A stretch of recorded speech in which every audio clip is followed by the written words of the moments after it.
ఈరోజు తెలంగాణ గొంతు కొయ్యాలని చూస్తూ ఉన్నారు. ఈ విషయాన్ని ఇవాళ కేంద్ర మంత్రి కిషన్ రెడ్డి గారు కూడా చెప్పాలి. దీనికి మీరు కూడా భాగస్వామ్యమా? తెలంగాణ ప్రయోజనాలు కాపాడే బాధ్యత తెలంగాణ మంత్రిగా కిషన్ రెడ్డి గారికి, బండి సంజయ్ గారికి ఉందా లేదా?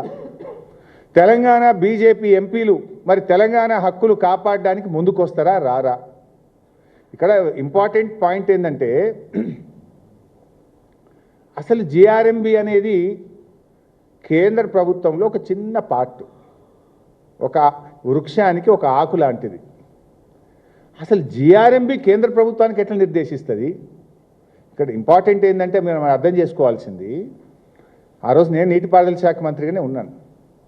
కాళేశ్వరం అయినా సీతారామ అయినా ఈ ప్రాజెక్టులకు తెలంగాణ ప్రభుత్వం అనుమతుల కోసం జిఆర్ఎంబికి పంపింది. అప్పుడు ఆంధ్రప్రదేశ్ కూడా కంప్లైంట్లు పెట్టింది.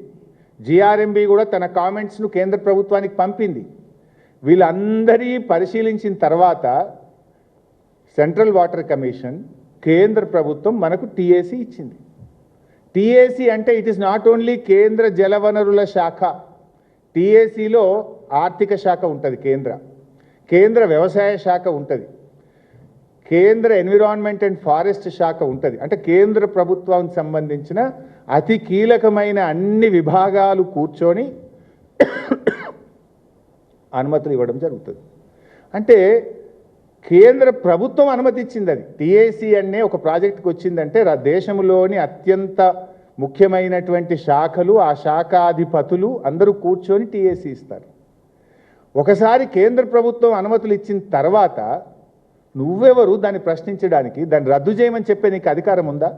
Already you have given your comments. After examining your comments only government of India has given all the clearances for these projects.